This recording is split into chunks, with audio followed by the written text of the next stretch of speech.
get off, or you just on your mind about it? Yeah, I think I dug through like the typical questions, and then I kind of branched off into everything that I wanted to know in correspondence with you. And then I like to do follow-up, so I feel like, you know, let's check back in 6 months or a year. Yeah, I would like to do it back. again. I would definitely like to come back. I want it to be like a documentary. Like, nobody has Kanye documentaries because I don't know, like, Kanye's just such a creative motherfucker where he knew he was going to be Kanye. Right. And I feel like we need to make a little bit before we realize we're our own Kanyes, and then we start to document. So I want to keep doing this over the next 10, 15 years and then compile and have 10, 15, 20 hours and it's your own documentary. Yeah, because and I'll probably also sell it back to you. Yeah. $1 billion. Yeah, for sure. But like, I also don't ever want to feel like I'm too big where I can't come here. Like, I don't care if I'm Elon Musk. I'm coming in here. And I was telling somebody that today because I walked into a Lambo dealership and it said appointment only, and I was telling my buddy, and he asked me to turn around because he was looking at one of the R8s, and I was like, dude, honestly, I felt kind of awkward, you know what I mean, because it was appointment only, and I wasn't there with like a couple 100,000 liquid, so it's so he was like, you know, I never want to be to the point, because he's a business owner too, he's like, I never want to be to the point where like I make somebody feel uncomfortable to come back to my store. Right. You know, it's like, I completely agree with that. Yeah, so like, I never want to be like, oh, like, man, I can't do that. I remember where I came from. Like, honestly, like, if Complex called me and you called me and it was the same day, I'm choosing you over Complex. Yeah. You know why? Because you saw me and you believed in me before anybody else. Let's go. I that means a lot to me. Yeah. That means a lot to me. Like, I'm not going.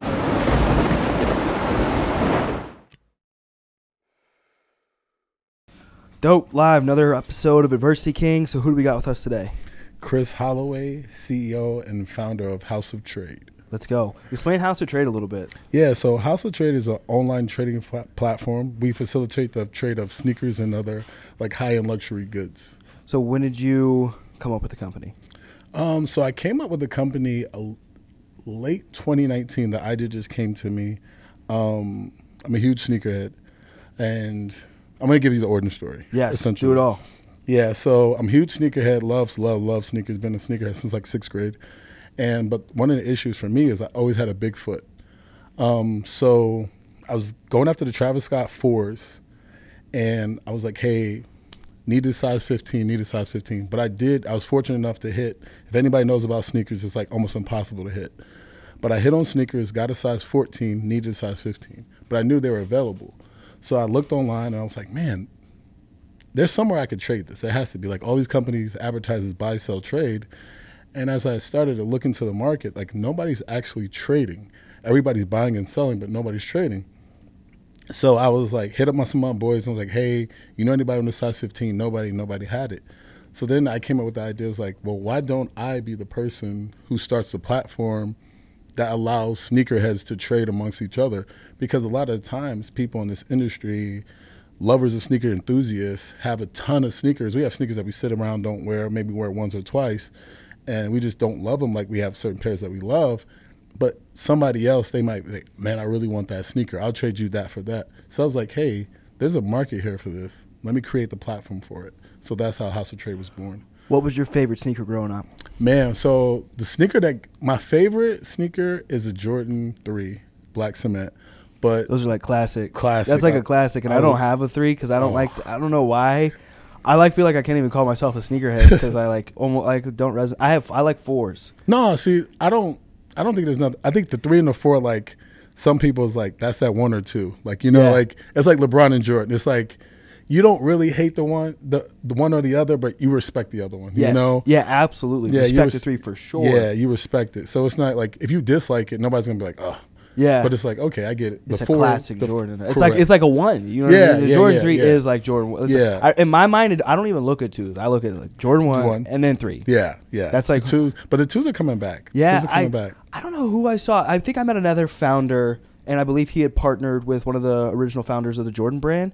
And I think I followed his story, and it looked like he had a custom pair of 2s the other day. I think it's the founder, my boy Kenny at Foodie. I'm getting him on too. Yeah, at Foodie. Yeah, those guys are doing some stuff. Yeah, great things. But I saw these 2s, and I was like, these 2s look dope. Yeah, he had some like custom or something 2s. I was like, bro, these are clean. Yeah, he's a guy. I think both of his co-founders are old Nike guys. Yep, old Nike guys. Actually, I know that because I talked to one of them. Yes. And But the shoe that got me into sneakers was the Jordan 14, the last shots, the playoff ones.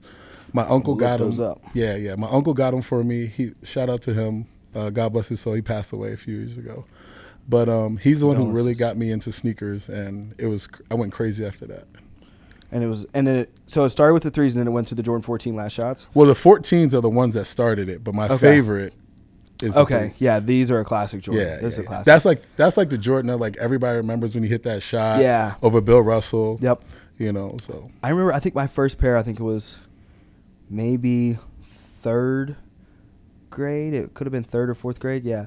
And I think it was 2 pair of 13s. Okay. It has the clear Jordan badge there. Yeah. One was like, I want to say one was like black and green or like black and red or something. It had to have been 2006, 5. So that might have been the Altitude 13s. Maybe. I just remember loving them. They come out with so much.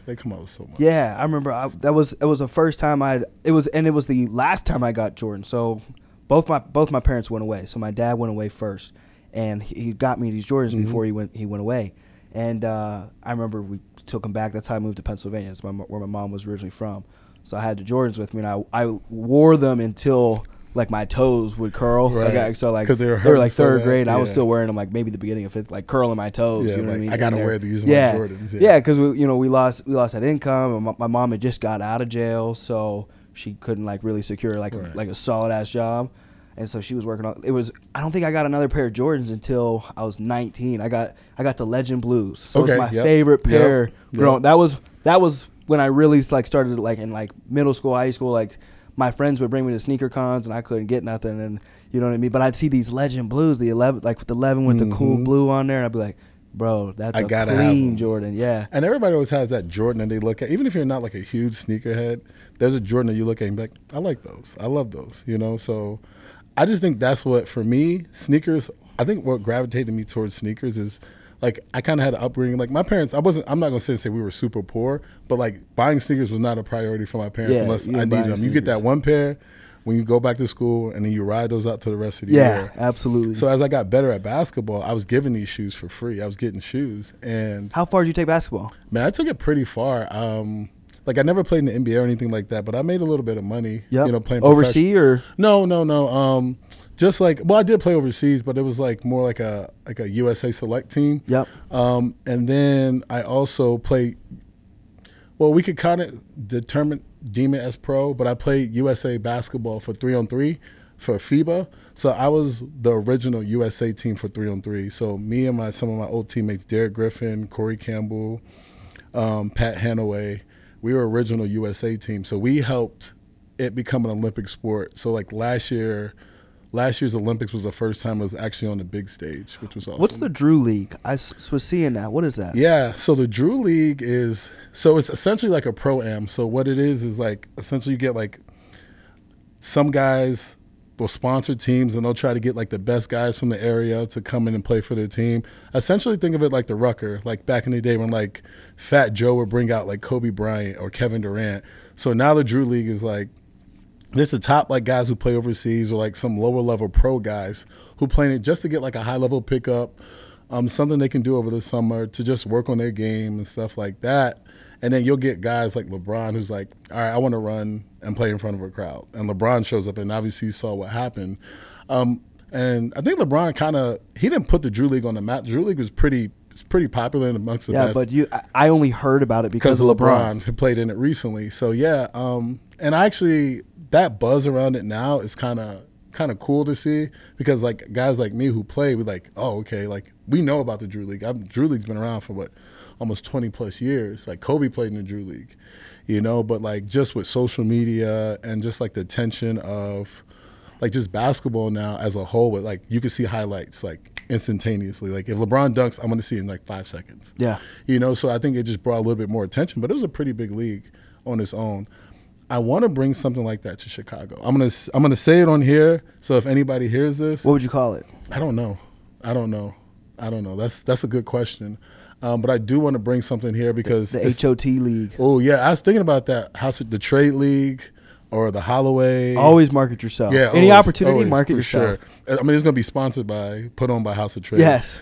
But I don't know, the trade league or something like that. Yeah. I don't know. So it'll be something around House of Trade for sure, or my last name. But I think I want to cater it more towards my company. Yep. But I do think Chicago needs to come back as a mecca of basketball. And here's why. What's it need to do that? Is it a player? Is it coaching? I think it needs to be the NBA team first. Like, we have to, like, they're starting it back with DeMar DeRozan and Zach LaVine. Those guys are, like, putting the Bulls back on the map. I think Derrick Rose needs to come back. Like, Derrick Rose needs to be a guy who, like, is featured in this league because he's, like, the golden child of Chicago basketball right now. I think I would need to get, like, a guy like D Wade to sponsor a team. Derrick Rose to have, like, an Adidas team. Anthony Davis needs to come back. Like, those guys need to come back and, like, reclaim Chicago. Because it's so centrally located. Like, a guy from the East Coast can come, a guy from the West Coast can come, and it's not like a crazy far travel. And the thing is, even not on the pro level, it's still a high level basketball city. Because you got to think, we got Northwestern, you got DePaul, and then you got Loyola, who just made 2 deep runs in the NCAA tournament. So it's a place for basketball. And then you look at some of the high school players that are coming out here, like Horton Tucker. He just came out here not too long ago. You look at Jabari Parker. You look at, what's else his name? Jaleel Okafor. So, like, they got guys who are coming out of here. Even guys like, even older guys like Sean Dockery. Like, they got guys coming out of here. So it's not like they don't have basketball talent. It's here. It's just I don't think it gets marketed because everybody's so scared of the violence, which it's not a war zone. So anybody who hasn't been to Chicago, it's not a war zone. I always tell people, like, you're going to find bad if you look for bad. Yeah.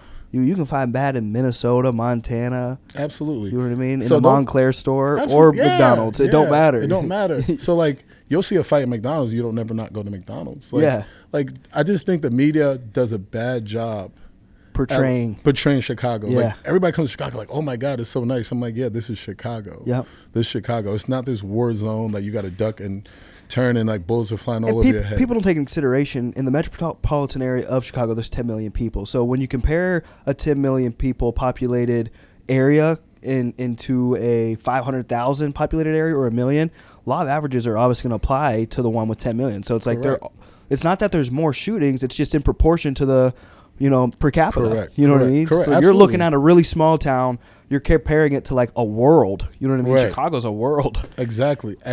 So in that, and then also just like Chicago's actually a nice place. It's probably one of the best places in the world to get food. Most diversified place. Yeah. And that's what makes it the best, is the diversification in every aspect of it. Right. And it's super clean. Like, for a major metropolitan city, it's very clean. Like, I used to live in New York. I used to live in Denver. And I think it's a perfect hybrid of both. Because you can go a little bit outside the city limits. You could do some hiking. You could stay in the city, go catch a Bulls game, go see the Bears. We have a championship WNBA team.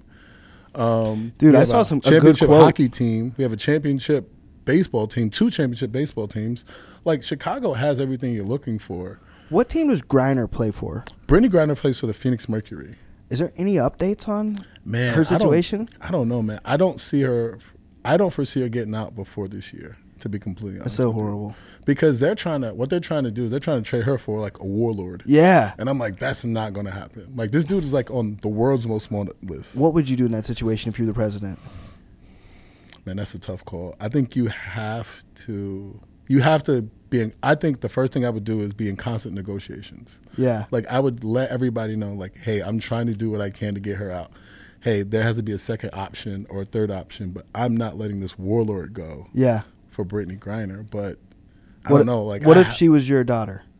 Oh, I'm doing everything. Exactly. I'm doing everything. I feel like that's where it's like sometimes in leadership you almost have to lean towards treating it as if it were your own family, because it is somebody else's family. You're right. You're absolutely right. But at the same time, it's like that's where you kind of get into those like Thanos conversations of like, am I sacrificing one person for the greater good of a whole world? Because like this guy is like attached to like nuclear weapons. Like, yeah. This guy's attached to like mass destruction, and it's like if we let this guy out and something happens, it was like, was Brittany Griner really worth it? Yeah. So you're playing like a lot of what ifs. Yeah, I know. With lives and with political situations and. But then like you gotta. I think the thing that's like, and I don't want to just immediately assume or anything like that. But then that's where I start to consider conversation where it's like, well, what if it was somebody politically high up? What if it was their daughter? You know what I mean? I think she'd be back already. Yeah, she would be back. But we say that, but let's think about this. Everybody says, I see this quote that says, What if LeBron was over there? Yeah, I seen that. Well, let's think about this. Would LeBron actually be in Russia? First answer is no. Second thing, if LeBron's in Russia, he's on a private jet anyway. Yeah.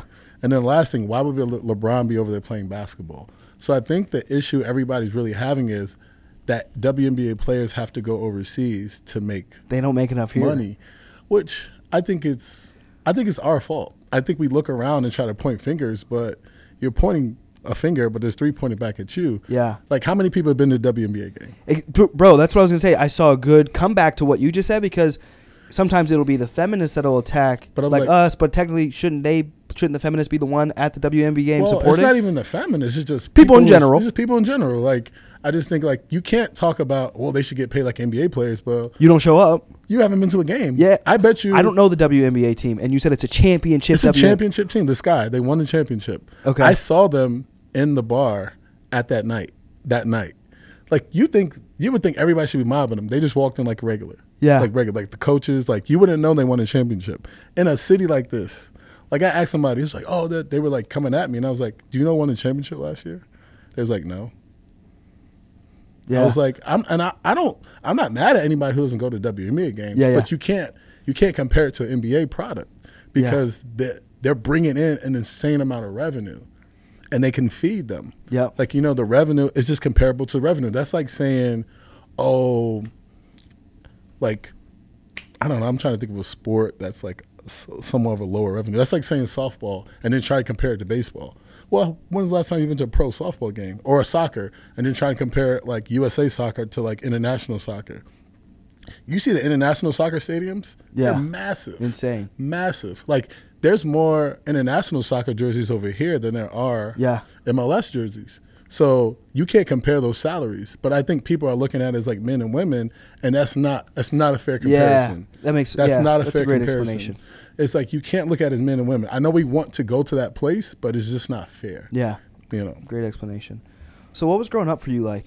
Man, you know what? I had 2 hardworking parents. Yep. Really, and they're still together, happily married. 2 hardworking parents, younger brothers, and we were just an athlete house. Were your parents athletes? No, my parents were athletes, but not like on the level that me and my brothers were.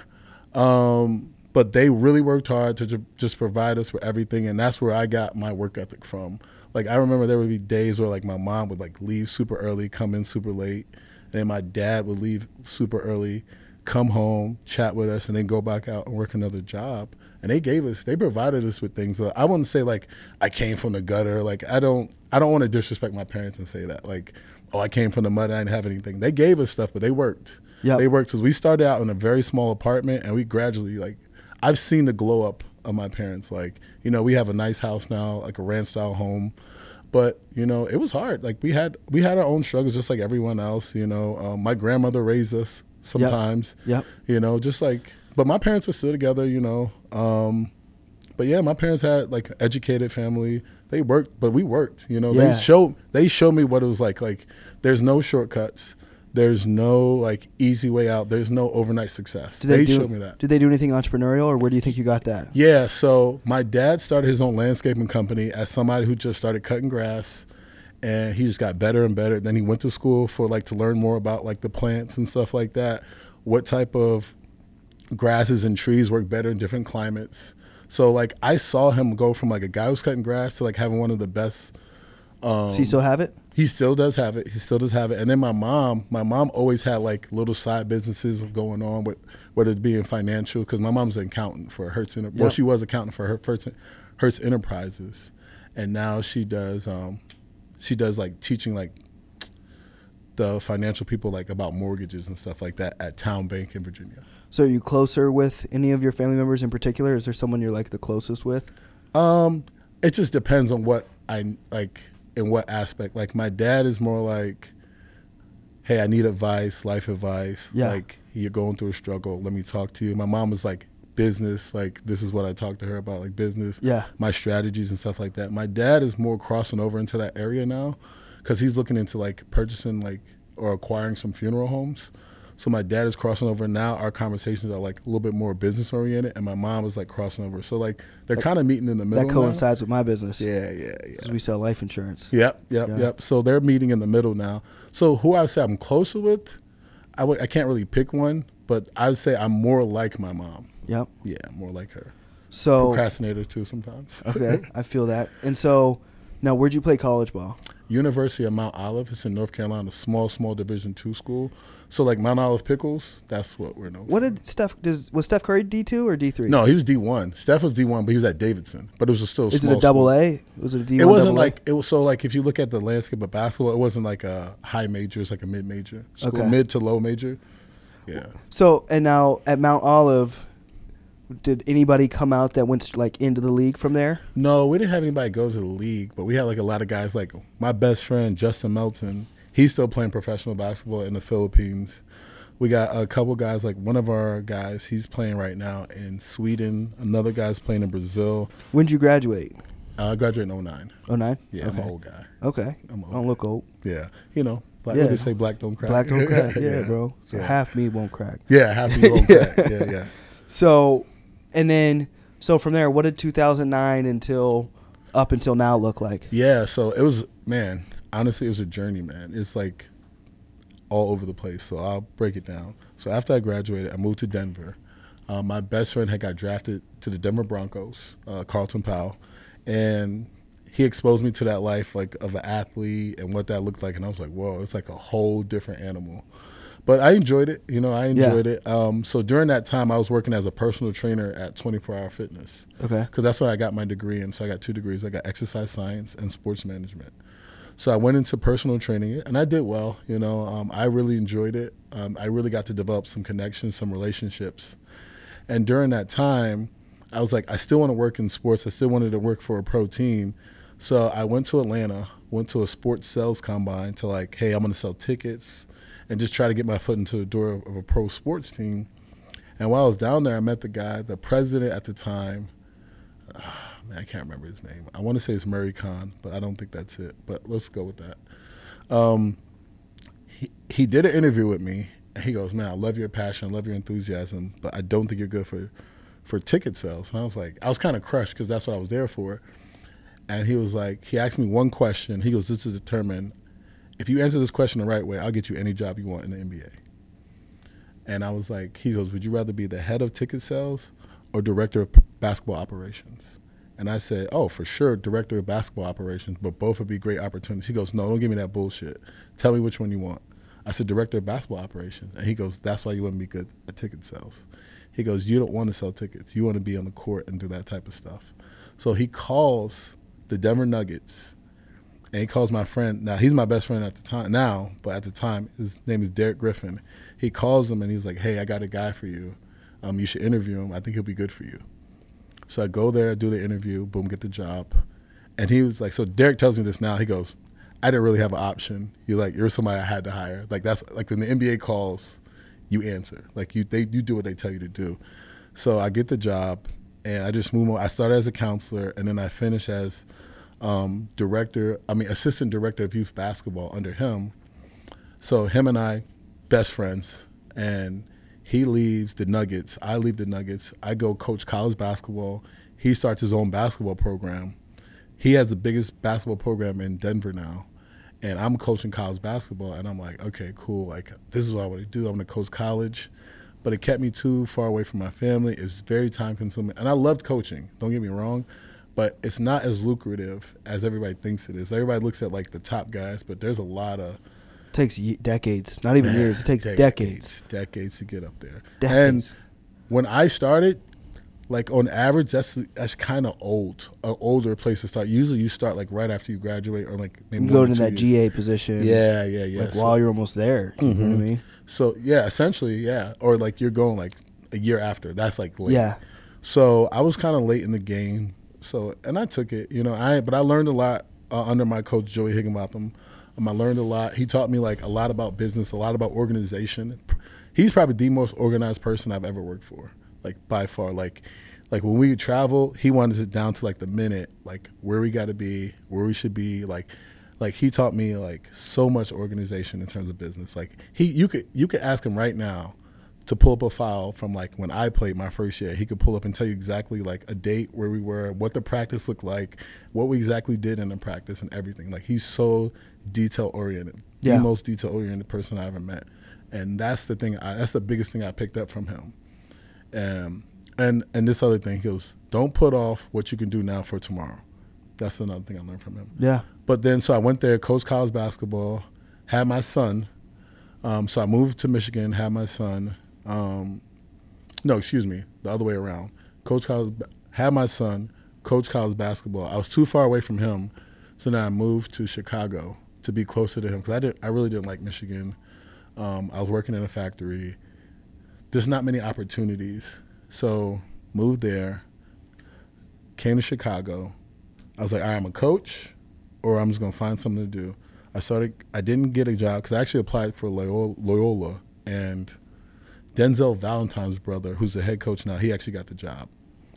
And I was like, you know what, I'm gonna go back to training. So I actually ended up being a fitness manager at Export, like a few of their locations. Pandemic happened, now I'm here. And then House of Trade started in 2019. Yep. So that was the idea, and then officially got incorporated in 2020. So you started it basically right as a pandemic. I started right in the middle of that. April 2020 is when I started it. Wow. Yep. That's it. Now, are you still good friends with Derek? Oh yeah, Derek's like my best friend. And he's still running his basketball program? Man, his basketball program is so huge now. Like, he had 2 All-Americans this year. Does he ever come out here? Yeah, he was out here for the McDonald's All-American game. You should get him on the podcast. I'll get him out here. Yeah. I'll get him out. He'll come out here. That'd for be sure. awesome. He would love to come out here. Like, yeah. He has a great story. Good dude. Like, Michigan guy. Yeah. He actually might do that because I think he's coming out here next month to do, because he actually expanded his program. Now he has 1 in Denver, or 1 in Colorado, and 1 in Michigan. And one thing, the reason I come to these pitch deck, whatever, tech meetings with the founders and things like that is essentially with insurance and being a franchise owner, there really isn't a necessity for like me to raise funds because you would call it bootstrap. You know what I mean? Yeah. We make a decent amount of revenue to just reinvest. But I'm thinking of trying to take that pitch and do more of like an affiliate, like network investor. Okay. You know what I mean? Where somebody could come in with a huge ass network, and I can show them, hey, look, if you've got 15, 20 people underneath you selling insurance, you know, you're going to make an extra 15, 20 grand a month, but you'll build like a book of business. That'll pay you passively. Yep. And all we need is your network. So I just need you to go get a license, take pictures that you like are like a sponsor with the company, tell people to come work here, and we'll build you a book of business. Because like I spend my whole time, I live here, you know what I mean? Right. So I'm 24/7 teaching people how to sell life insurance. It's going to grow my company. It's going to make them money. So I go to those to try to take that terminology so I could pitch it better, opposed to, do you want to be a recruiter for the company? Right. Because it sounds better when you're like, hey, would you like to invest your network? Right. And so Shay's Ear works with our company. Oh, okay. So that's really where I got the idea. So his network is huge. Yeah, his network's huge. He posts a few pictures, videos. And it's like, people like. Yeah, and then we just train the people, and he gets a couple bucks. That's what's up. Yeah. That's pretty cool. Yeah. And I'm thinking, like, some of these athletes, especially the ones that, like, build up a little bit of fame, but they don't have, like, LeBron fame. Dude, you've got a couple people that it's like. Well, because they're trustworthy. They know. Trustworthy. I've seen you when you were struggling. I've seen you, like, come up. Yep. Like, I know your story. Like, you develop. And then, look, now my friend Derek is training all these people's kids. Yep. You know, so. And then the kids who are older, he's training the younger ones now.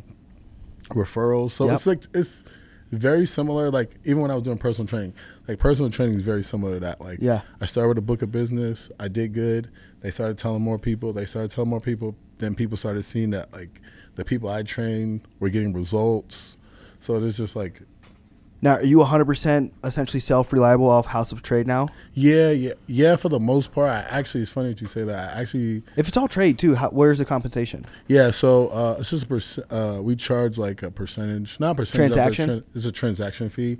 We're looking at a few other models. Right now we're taking a little, not hiatus, but we're like in a building phase right now.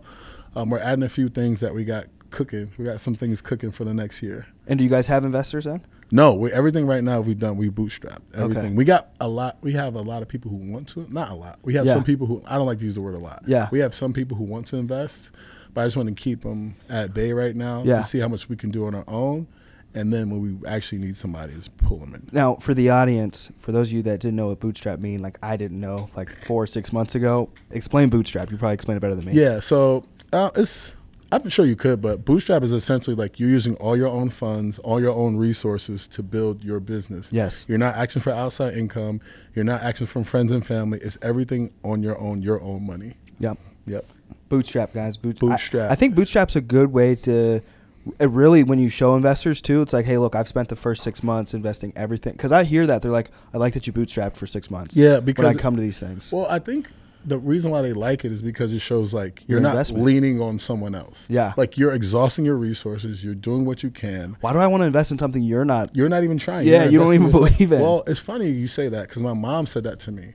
My mom said, I will not give you $1. And I was like, this is my mom. Yeah. You know, I'm like, she believes in me probably Yeah. more than anybody else. She'll like, if I told her I could fly, she was like, yep, he definitely can fly.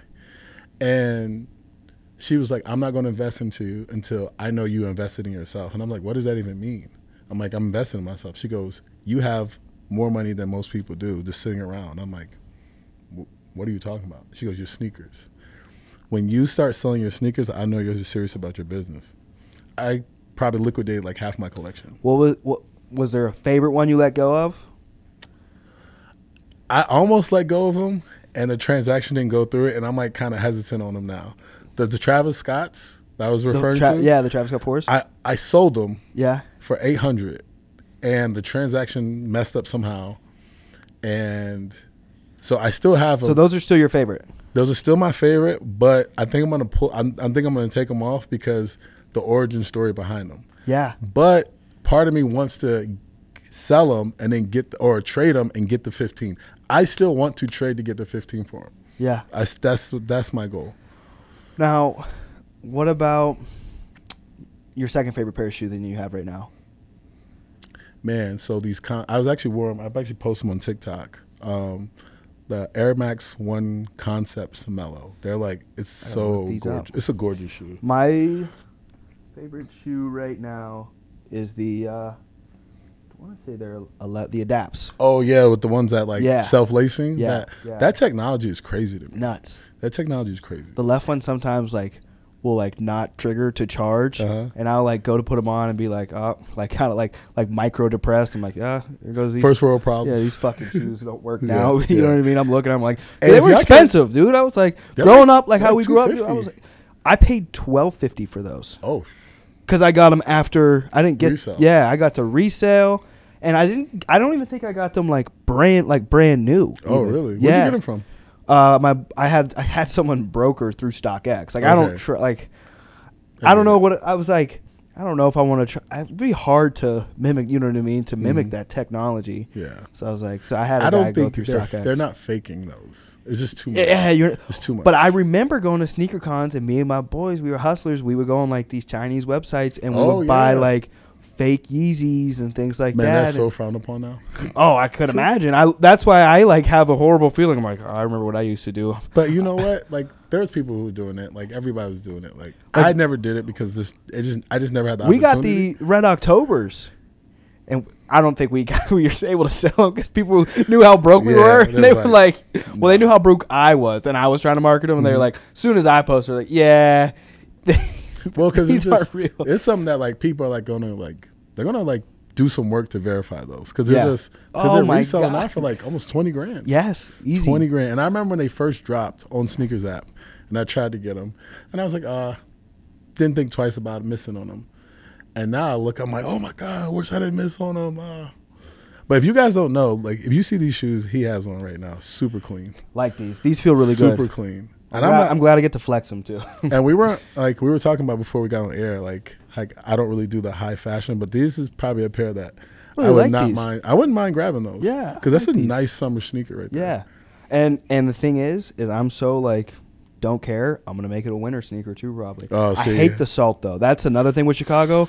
I almost like feel like I need to like tiptoe on my foot, like when I'm walking into the gym and shit. And stuff. Yeah, because I like to wear my Jordans in the gym. Yeah, like I try my best. See, I have sneakers separate for everything. Yes. Everything. I have pretty much for the day. You know what I mean? Like, I know which day is going to, like, elicit more of a crease. So I'm like, yeah, I'm going to wear – I think I don't know what they'd be. I got black 13s over there, all black. Oh, the black 13s. You see them right there in the corner? Oh, yeah. The cap they look like the cap and gowns. Not the cap and gowns. What are they called?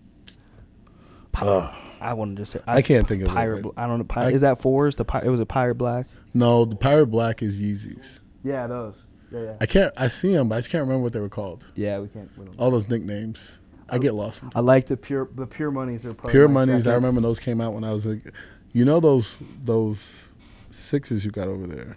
Yeah, I had those. Me and my brothers had those growing up, and we like loved them. We was like, oh, we're gonna get them again, and we did it. I love them, and then I have the hairs beside too. I like that. I think that's a classic. Yeah. I got the black and white. Excuse me. I forget what those are called, but those are classic. I like 11s, 6s, 7s. That's pretty much. See, I'm a 1, 3, 4, 5s. I got a couple 11s. I got 1 or 2. Like, I like 11s. I just don't think they look great on my feet because I have huge feet. Yeah. So. See, and I don't like the ones because I don't feel like they don't fit like my because I like to wear shorts. You know what I mean? So see, that's why I like the lows. The lows are coming. Yeah, in. I have the high tops. Yeah. See, I like the lows. With shorts. Lows look cool. Yeah.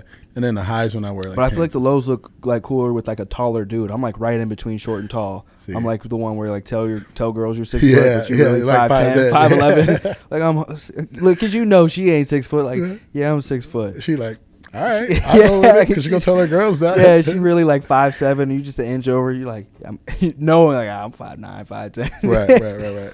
But so caught up to now, kind of what's like your future vision?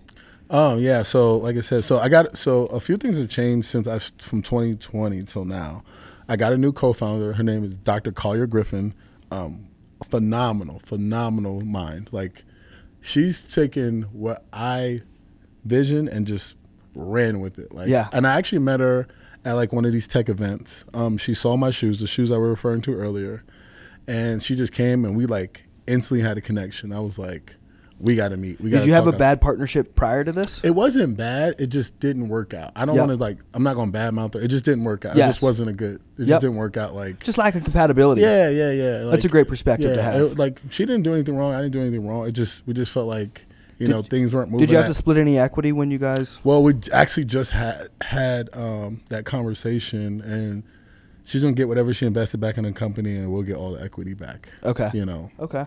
That makes sense. Yeah. Just to keep it clean. What material do you study? Are you a YouTube books? Or is there a mentor outside of your dad? It's a few things. I don't really use YouTube like that, except to watch like music videos here and there. But I do like a hybrid research thing. So I'll have a book, but I'll listen to the audio. Yeah, I do the same shit. So then if there's something in there that I want to like put my eyes on, I'll stop it, find it in the book, highlight it, and then I'll look at it in the book. What's your favorite book? Right. Honestly, the book that like I really like listened to twice was Shoe Dog. I got Shoe Dog. Yeah. Shoe Dog. That's an incredible story, it's such a great book. Because his dad didn't believe in him, right? Nobody believed in him. And then the guy who believed in him, like, and it's crazy because now everything I'm watching is tying back into the Shoe Dog book. So like I don't know if you've seen Winning Time, the show about the Lakers. No. So that's a good show. I did Last Man. That's about it. What show? The Last Dance. Oh, Last Dance. So it kind of ties into that a little bit too. Yeah. So Last Dance talked about how like Michael Jordan didn't want to do the interview and didn't want to take the meeting with Nike, ended up being probably the best thing for him, obviously. Yes. So then, but also what you don't hear about is like Spencer Hayward. He was one of the original guys who Nike approached, and they tried to give him equity. He said no. Magic Johnson, they wanted him to sign with Nike. They tried to give him equity in the company. They said no. So Magic Johnson would have got $5.2 billion if he took the deal with Nike. Stop. Spencer Hayward. Did they ever mention this shit, dude?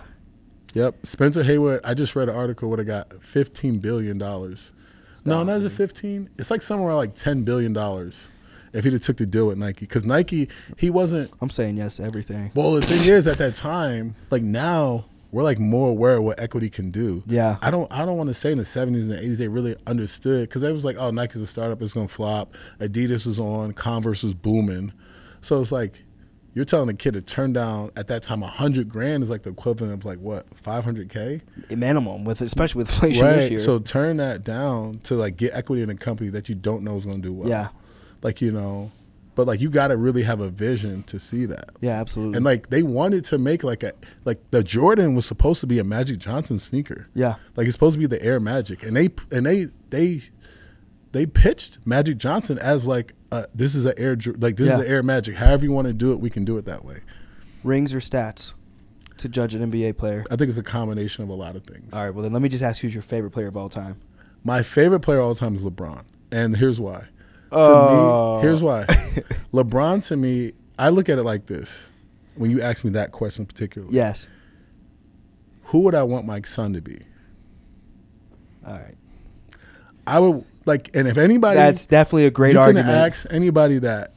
There's nobody who would say they would want their son to be Michael Jordan over LeBron James. You'd be lying. Yeah, well, his character outside of the court. But I've not watched basketball enough because the only argument I ever hear is Jordan didn't play the same level, the skill level of players. I get that. Is the only argument that I'll hear. This is my whole thing. Because I'm a big rings. I'm like, the dude has more rings. Well, look, if you ask me who's the GOAT, I'll say Jordan. Yeah, I'll say Jordan's the GOAT. Now, if you were to ask me who do I want my son to be, I'm going to say the character. LeBron James's character, like all watching The Last Dance, I got nothing but respect, and I would love to meet Michael Jordan. I would still tell him, I was like, I got nothing but respect for you, but the slip-ups with the gambling, I don't know if I'd want my son to punch Steve Kerr in the mouth. Right, like there's shit stories about Michael Jordan. Yeah. I've never heard a shit story about LeBron. No, the worst thing you've heard about LeBron is what is it? The decision. That's the worst thing you've ever done in your career. What's the decision? The decision when he decided to go to Miami Heat and he did like the press conference. You never seen that? The decision? The decision. So LeBron's big first free agency, he was either leaving the Cavs or he's going to like the Lakers, or there's a few teams. I don't know if the Lakers are one of them. So he decided to go to Miami Heat. But he did like a press conference. ESPN approached him about it, and he was like, hey, I'll do this under one circumstance. He did it. Everybody gave him flack for it. But come to find out, the only reason he did it because ESPN donated all the money to the Boys and Girls Club of Akron and the Boys and Girls Club of, I think it's somewhere in Connecticut, where he actually did it. Okay. And that's the only reason he did it. But nobody really talks about that. He said, oh, he's selfish. He did a decision. But if you ask me, would you rather live in Miami or Ohio? Now, Ohio, where you lived your entire life as an adult and as a kid, or you go to start new as a young multi-millionaire playing basketball, and you can go with your best friend, Dwayne Wade, to Miami, what are you going to decide? To me, it's a no-brainer. Yeah. How many times in your life as an athlete you get to pick and choose where you want to go? Yeah. Like, even as a worker, like, as an employee of a business, when do you get to pick and choose where you want to go? Yep. Like, if somebody said, hey, you lived in Cleveland, but hey, we're going to pay you more and you can move to Miami, you're going to say no? Yep. Now, do you have a favorite artist? Yeah, Rick Ross. Rick Ross is my guy. This is the first time I've ever heard Rick Ross. Rick Ross is my guy. I love that. I love Maybach Rick Ross. music. Because he has that luxury rap. Because like when I listen to Rick Ross, it don't matter how I was. It doesn't matter if I'm rich, poor, whatever. He always makes me feel like, yo, I'm that guy. Yeah. Like when I hear his music, I'm like, yo, I feel like, yeah, I could do that shit. Did you hear the snippet from, do you like DJ Khaled? I do. Did you hear the God Did snippet? Mm-mm. I don't know if this will get copyrighted. Probably will. I gotta play this because it sounds so fucking good to me. But like Rick Ross is like, and I'll say this: Rick Ross has never had a bad song and never had a bad album. I can say that about Jay-Z. I like all his songs. I don't think I've come across one and be like, oh, this I don't like it. Yeah. But like, I don't think he's like the GOAT, but I think he's in a conversation. Consistent. He's so consistent. He's consistent. He's so consistent. Does he have anything new coming out? He just came out with an album, maybe like a month and a half ago, a month ago. What's the best song on it? Oh, I got my speaker on. So he's coming out with a new album, and I heard this, and I'm not a big Khaled fan, but he's got like catchy tunes. He always makes whoever he puts on his album is a hit. This is catchy, right? He just doesn't make bad music.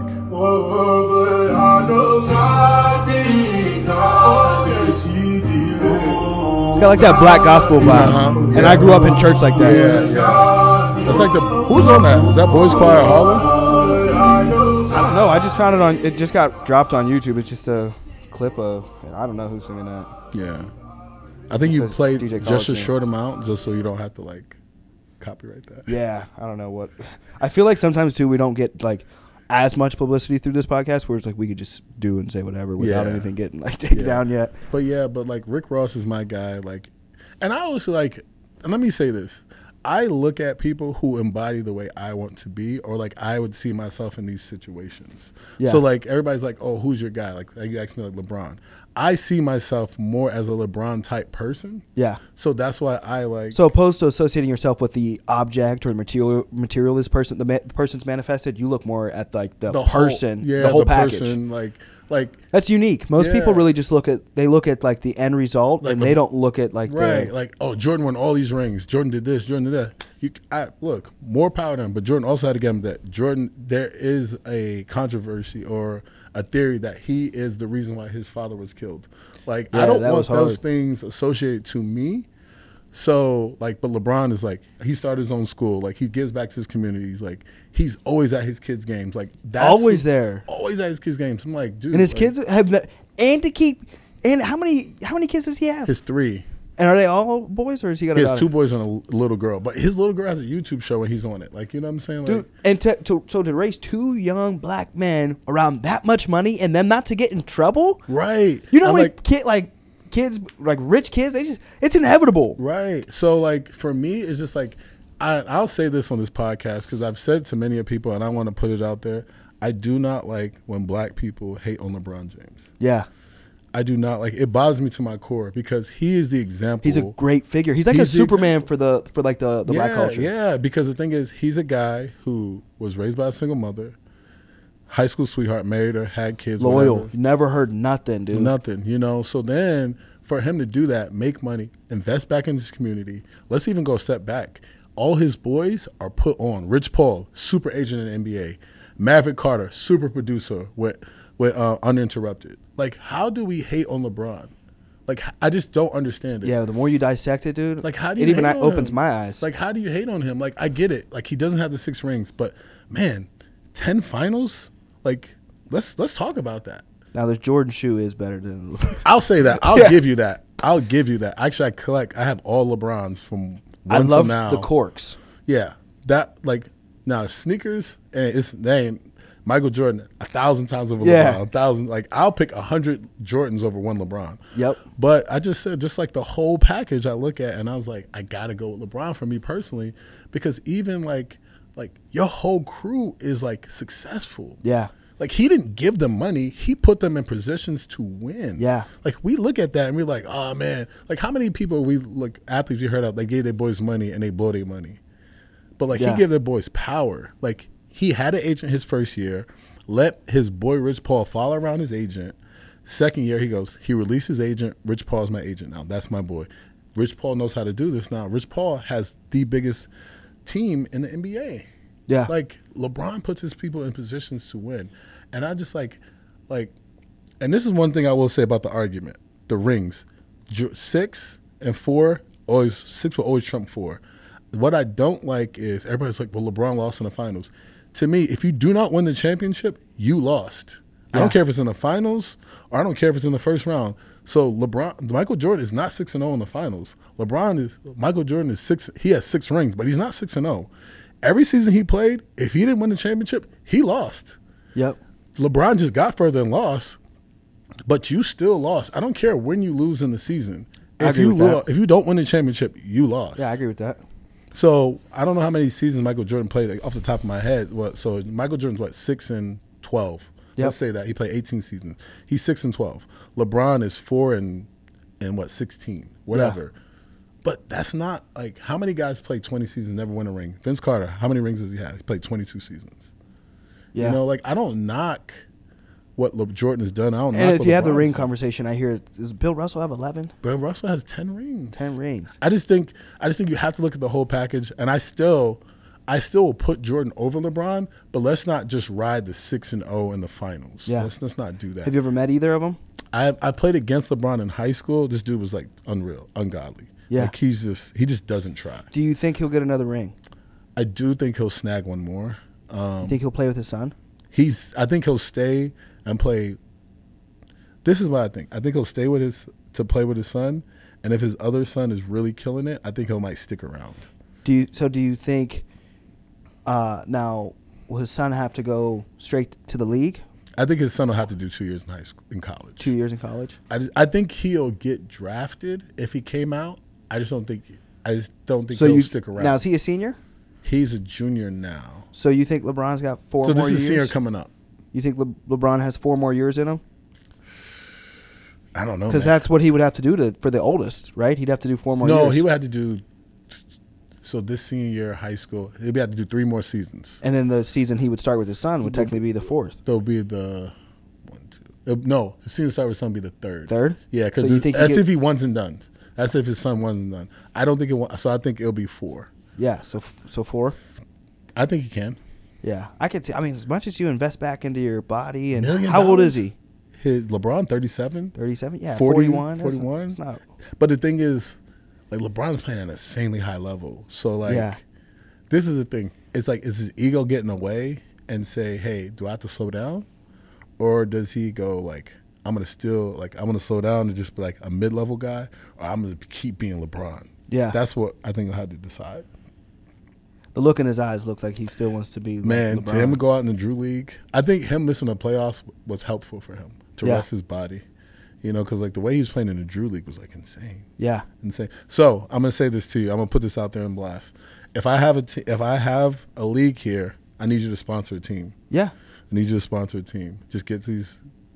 I'm gonna put it out whatever it takes. Put it out in the universe that you sponsor a team. Yes, I like the idea of that. Call your guys up. Call some guys up.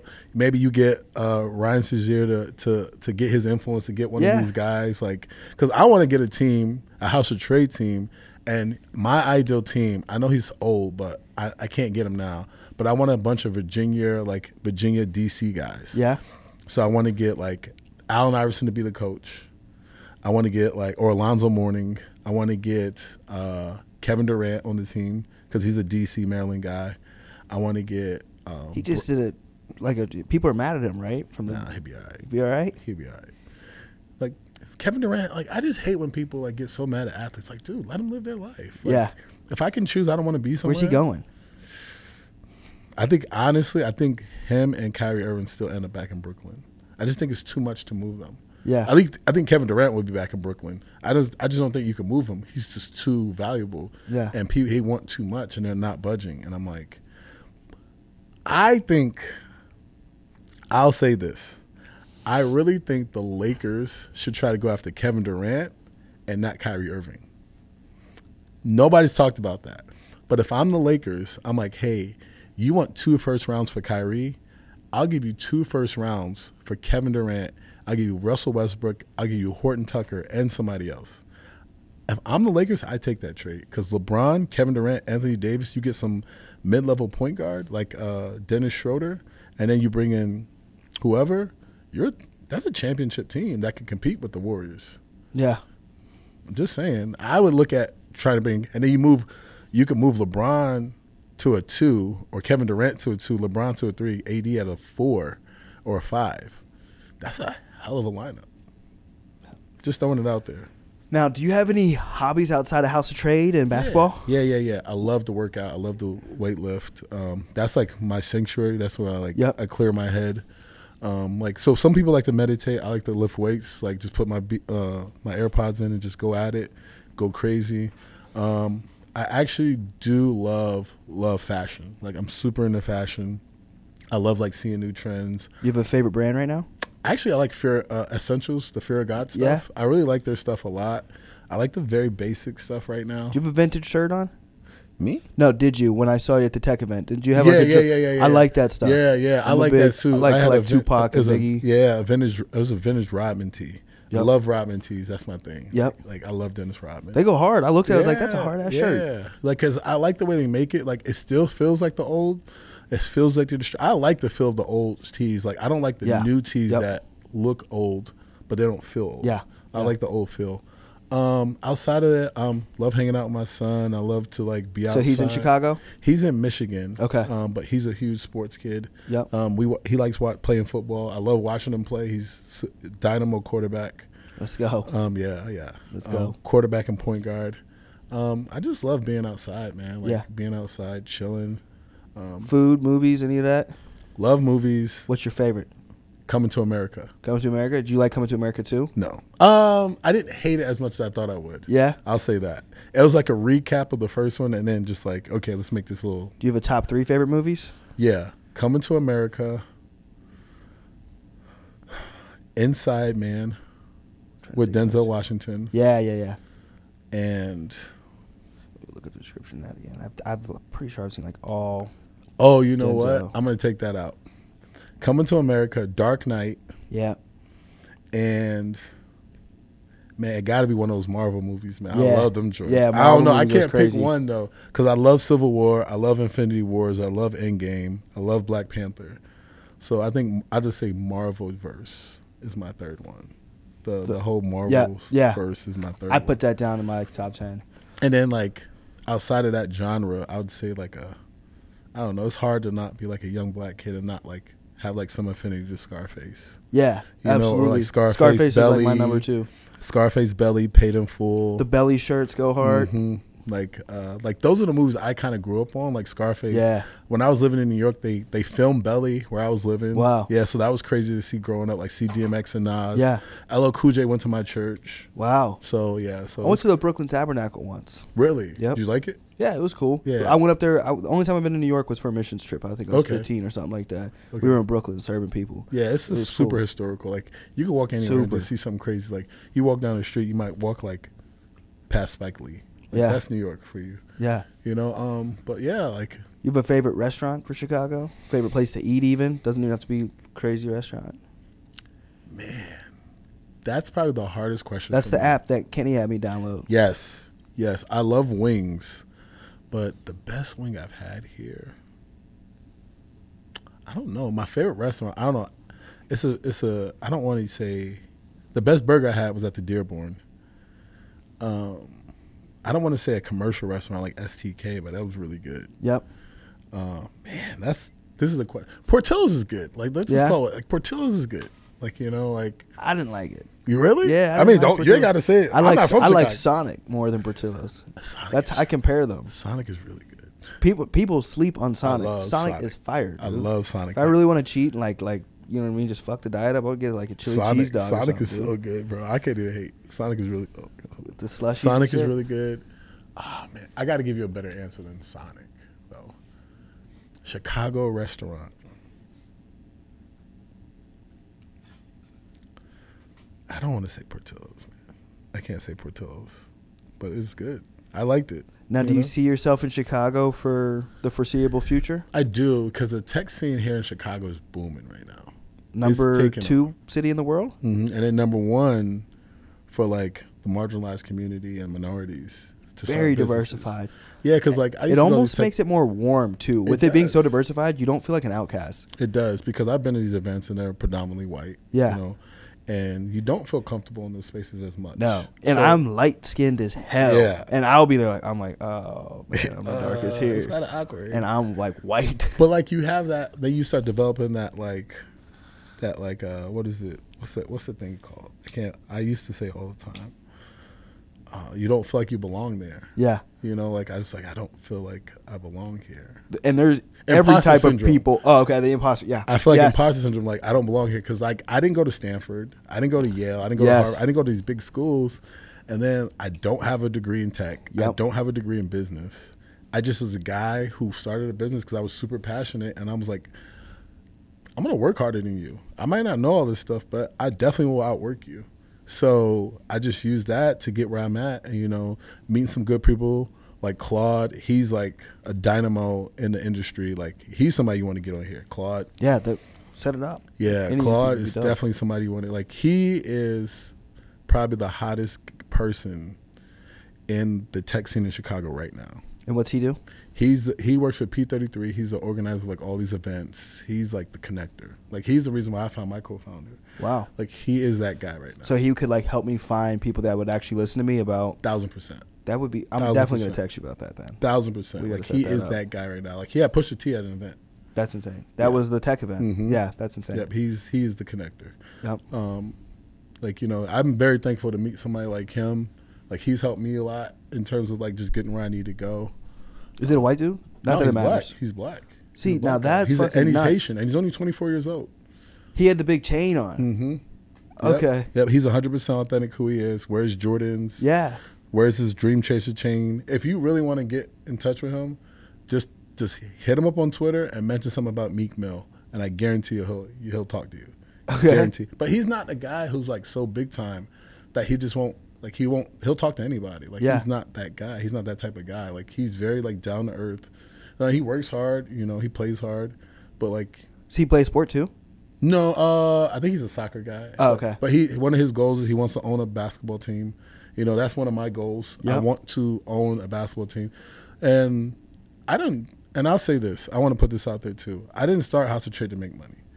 I started House of Trade because I want to give back to my community. Like my goal is, I want to start an after-school program where it provides kids the opportunity to explore.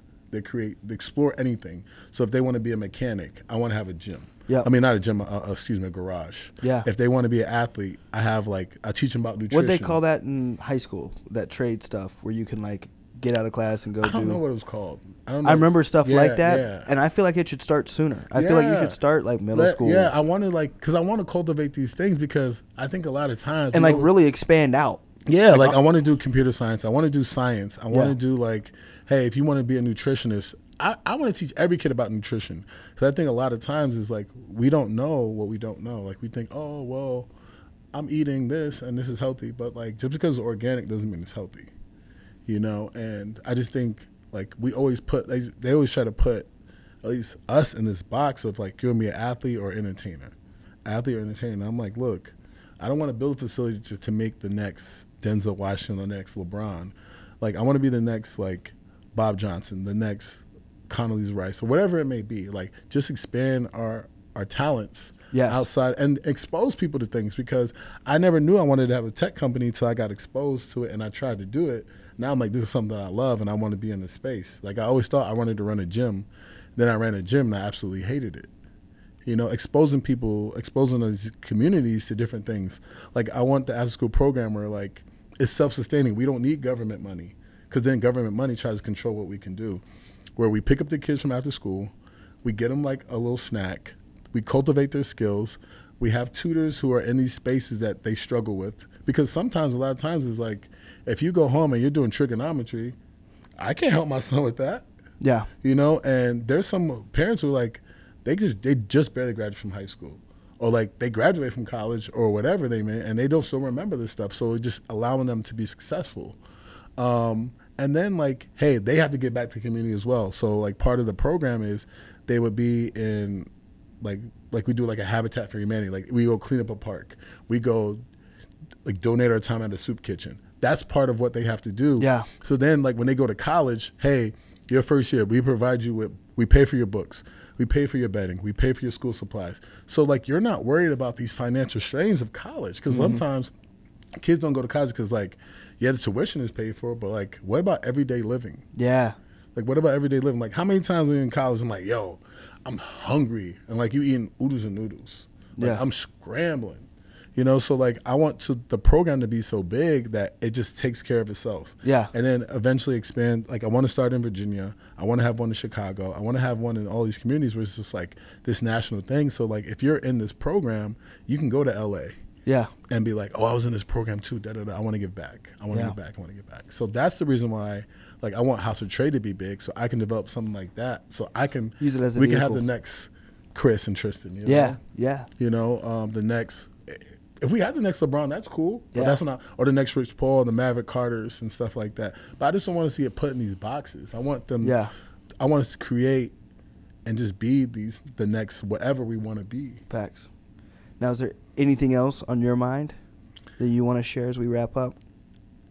Look out for House of Trade in 2023. Where can people find House of Trade? Can they do anything? Where can they go to trade? Like where so do they need to go? right now we're in a building stage, like I said earlier. So the website is active, but it's not allowing people to trade. Yeah. So I would just say the best thing right now is just follow us on social media, House of Trade _INC. Follow me on Instagram, C_Hollows for updates. My co-founder, Life by C&G. And just watch for us in 2023. We got some things cooking, man. We're going to enter that Web3 space. I can't give too much right now, you know, for obvious reasons. What's the Web3 again? I need to hear about it Web3 more. is like the blockchain. The blockchain. And is that NFTs. crypto? It's attached to crypto, but not necessarily just crypto. But it is attached to that crypto. A lot of people are scared and wary of crypto right now. Yeah. So Web3 is just like trading NFTs? It's a little bit more than that. I can't tell too much, but it is dealing with NFTs. It is dealing with the blockchain. What's the blockchain? It's like a digital contract. Okay. Digital contract, like receipts, digital receipts. Okay. Yeah. And like you send them to each other, or like? It works in a variety of ways. So like, say you were to buy something, it will like let you know that you bought this. Oh, like, so hey, like this person. And it's bought like this. so it's like digital ownership, like Correct. digital real estate. Correct. I'm over here Correct. like, Correct. keep Correct. hearing this Web3 Yeah, and blockchain. yeah. I'm like, Yep. let me just shake my head and pretend to know what they're talking about. Yeah, I mean, like, I think it's a space like I see you got an Oculus over there. Yeah. So that's something that's going to be huge. Like that metaverse. That I guess this is the last thing that's on my mind. If you don't know what it is, this is the time to invest and the time to learn it. Yeah. Because you don't want to be that grandpa. Google, YouTube, people. All of it. Cool. All of it. Makes sense. Because sometimes some people, I'm more of a, like, I talk to people and I learn better than like YouTube. Because if I have to ask little questions like that, they can't ask on the YouTube, or I got to hit in the comment and I don't want to wait and they don't explain it the way I want to hear it. Yep. But I would say if you do not want to get left behind, learn about the metaverse, because I would say within the next 10 to 12 years, everything will be done there. Because just now, how we looked at it's like, oh man, there's no way I'll ever order online. Yeah. You can't do nothing without ordering online now. Even if you walk to the restaurant, I think everything would be done through the metaverse. And we're seeing it already, and we don't even know it. Yeah. We're seeing it already. Facts. Is there anybody else you want to shout out, or anything else you want to shout out? Shout out to my mom. Shout out to my dad. Shout out to all. I want to shout out everybody who supported House of Trade since day one. Yeah. Since day Those one. are the most important. Everybody knows who they are. And those who haven't supported me, just understand I'm coming for you, and you're on that list. Yes. Like, I took it personally. Yeah. I take that personally. Yeah. But everybody who supported House of Trade, and we got some merch coming soon. Let's go. I think we got the dopest merch. I'm gonna say that we got this, but everybody who supported House of Trade, I really appreciate. I love everybody who supported the company so far. We got a lot of ways to go. Yeah. But we're making a significant progress, and I've appreciated all the support that we've had.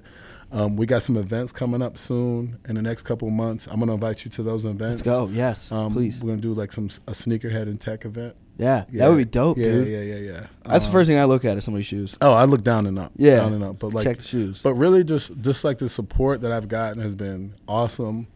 And I'm very thankful, and I'm very blessed to have that support of all those people. And it's not a ton. And I don't need a whole just takes section. One good person, bro. I just need like about 4 or 5. Yeah. 4 or 5. Like when I get down, they like, yo, keep going. Yeah. Keep going. Yeah. Because like, I never thought I'd be here. Like 2 years ago, like, I'm on a podcast now. This is the second podcast I've done, but like each one I'm like super excited about. Yeah, I love them. Yeah. I love doing them. I love learning. Yeah. You know what I mean? And I think I've actually only been on like 2 or 3 others. You know what I mean? And I've ran a podcast for a year, so I'm like, it's fun. But it's so natural now. The first one I was just like so nervous, like, yes. oh my God. But now it's just like whatever. It's like, I forgot we were actually even on the podcast for a little bit. Yeah, it's just good to have a good conversation. Yeah. This is dope. This is dope. I guess before you go, because I don't know how you are time wise. Is there anything you want to know before we get off, or you just on your mind about it? Yeah, I think I dug through like the typical questions, and then I kind of branched off into everything that I wanted to know in correspondence with you. And then I like to do follow-ups, so I feel like, let's check back in 6 months or a year. Yeah, I would like to do it again. I would definitely like to come back. I want it to be like a documentary. Like, nobody has Kanye documentaries because I don't know, like, Kanye's just such a creative motherfucker where he knew he was going to be Kanye. Right. And I feel like we need to make a little bit before we realize we're our own Kanyes, and then we start to document. So I want to keep doing this over the next 10, 15 years and then compile and have 10, 15, 20 hours and it's your own documentary. Yeah, because and I'll probably sell it back to you for $1 billion. Yeah, but for sure. But like, I also don't ever want to feel like I'm too big where I can't come here. Like, I don't care if I'm Elon Musk. I'm coming in here and I'm I was telling somebody that today because I walked into a Lambo dealership and it said appointment only, and I was telling my buddy, and he asked me to turn around because he was looking at one of the R8s, and I was like, dude, honestly, I felt kind of awkward, you know what I mean, because it was appointment only, and I wasn't there with like couple 100,000 liquid. So it's Right. like, so he was like, you know, I never want to be to the point, because he's a business owner too. He's like, I never want to be to the point where like I make somebody feel uncomfortable Right. to come back to my store. Right. You know, it's like, I completely agree with that. Yeah, so like I never want to be like, oh, like, man, I can't do that. I remember where I came from. Like, Yes. honestly, like if Complex called me and you called me and it was the same day, I'm choosing you over Complex. Yeah. You know why? Why is Because that? you saw me and you believed in me before anybody else. Let's go. I that means a lot to me. Yeah. That means a lot to me. Like, I'm not going to forget the people who like invested their time in me. Like, this is an investment. Yes. Because this is something you can never get back. Yeah. You took your Saturday to like take your time with me, and I hold that in the highest esteem. Like, that means more to me than you give me $100,000. If you gave me $100,000, I greatly appreciate it. Yeah, Don't get it twisted. Yeah. But like, that means a lot to me. Yeah. Like, that means, and I don't forget that type of stuff. So if anybody asks me about you or like, hey, I say, go to this podcast, go watch this podcast. Like, I'm going to be one of your biggest advocates, because people That's don't how you build a realize pure how business much connection. people don't realize how much that means to somebody Yes. to get support. Like I'll put out a post and I'm like, man, it took me like 30 minutes to do it, and I'll get 7 likes. Yeah. And I'll remember those 7 people. Yes. And I'll remember that. Or like people don't understand, like, you just liking a post means a lot to somebody. Yeah. And it costs you $0. Yes. Me to say, hey, go watch this podcast costs me $0. Subscribe. But how much does it mean to that person? The world. And I think we've gotten so far away from that to like support somebody because we don't want to look like a certain type of way. Absolutely. Like I have 1,200 followers on Instagram, right? Yep. I have only 690 something on my business. Why is that? And I post my business all the time. Yeah. I should have at least 1,000, right? Yeah. It's crazy, right? Yep. But how many does Rick Ross have? And how many people does Rick Ross actually know? Yeah. Like, I'm not knocking Rick Ross, that's my guy. But like, people will shout out Rick Ross for his birthday. Oh man, this is the greatest album ever. But their family member opens a business. They're like, and they turn the cheek. Will you sit down, listen to my presentation? Nope. Turn the cheek. Nope. But if Rick Ross was like, buy my album. Yeah. It's already been bought. Yeah. I got it twice. Yeah. You know, so it's just like, you got to overprove. And then this is why I said this to somebody, and this is why you see people who get on kind of forget about those people. Because they're like, well, when I was doing all this, you weren't supporting me. Yeah, absolutely. So now when I'm on, you're like, oh yeah, I was there day one. But you weren't. Yeah. You weren't. Like, how many people like don't listen, like, that don't listen to your podcast? And you've been doing it for a year. Yeah, a large amount. Like, I don't even like, because I'm very big into just the genuine whatever. I don't even like, I got 150 people that work for me, and I don't know, maybe 10 of them listen to it. Right. You know? And then like somebody will actually listen to it, like, oh, like, I remember when I did my podcast. I want you to come on my podcast too. Like, I took a little break from it, but I think I'm gonna start doing it just myself and just keep posting. It's therapeutic for me. Yeah. 2 things are therapeutic. I think learning people and working out. I work out like a madman, but it's therapeutic for me also to just sit here and like dissect different perspectives. And this is where I feel like I gain my most wisdom, is because I'm able to just sit back, be calm, and then like just really just add to my perspectives. I feel like the more a human can add to their perspectives, 1,000%, the better they're going to be able to respond 1,000% to life situations. Couldn't agree with you more. Like, so like, even that, like, even those aspects, it's like we just look at people and we're just like, well, I don't want to help them. I don't want to help them. We're like, why not? Yeah. Why not? People feel like when you assist somebody, you lift them above you, and you stay down. But when you lift somebody up, you lift yourself up. You know what I mean? Absolutely. And when you push somebody down, even through, like, I love really when it just comes to any type of injustice in regard to politics, you always see people like silence is just as deadly as you hurting somebody. You know what I mean? So it's like, that's the same thing with entrepreneurship. Like, even though you didn't say anything negative about me, you not supporting me is just as deadly as the people that did say negative things about my company or did negative things to my company. Absolutely. So like, that's why I'm like so supportive of other companies and other people like in these spaces, because it costs you nothing. It costs me nothing, but also I want to see everybody win. I genuinely like, people post that all the time. I genuinely like to see people win. It makes me feel good because I know what it takes. Yes. Like you sacrifice how much time? Like, you could be out chilling, you could be out partying, you could be out whatever, brunching it up. We're in a studio right now doing a podcast, and shout out to Aiden. Yeah, because he's taking the time over here too to record this. He's probably watching a show. Yeah, probably. He's probably, the way he looked up. Yeah, he's like, oh wait, you're talking about me now. he's half into like Breaking Bad or something. Yeah, but like, just even stuff like this. So yeah, I want you on my podcast, but I did find it very therapeutic. I liked it. But what I was going to say is, like, And then you said the 10 people listening to it, and then people listen to it, and they'll text me back, and I'm like, oh, I actually liked it. Yeah. I was like, yeah, that's what happens when you listen to it. You actually get something out of it. Yeah. Or they learn something about sneakers, because I only talk about sneakers and, like, the sneaker culture. But, like, people's like, oh, it was actually pretty good. And I'm like, yeah. Yeah. Like, it doesn't have to be, like, it's not like a Pulitzer winning podcast, but just listen to it. Like, I keep mine, like, 20 minutes, so. Yes. So I try to take a hybrid version of the Rogan, but it's more so for me. Not that I don't care who listens because they're all an hour long, but it's more so for me because I feel like it takes me a good hour because I want to learn the person. Yeah. I almost want to learn the person more than I want to learn about their business because I will make a decision based off of, do I want to invest into this person? True. Based off the person. True. Then I could care less about the product and the business. If you're a great person, you could be selling shit dogs, and they're going to be awesome because you're awesome. Absolutely, and that's what a lot of these... It's like your Jordan and LeBron reference. Yeah, absolutely. So a lot of these people in the VC space are like, we don't invest in companies, we invest in people. Yeah.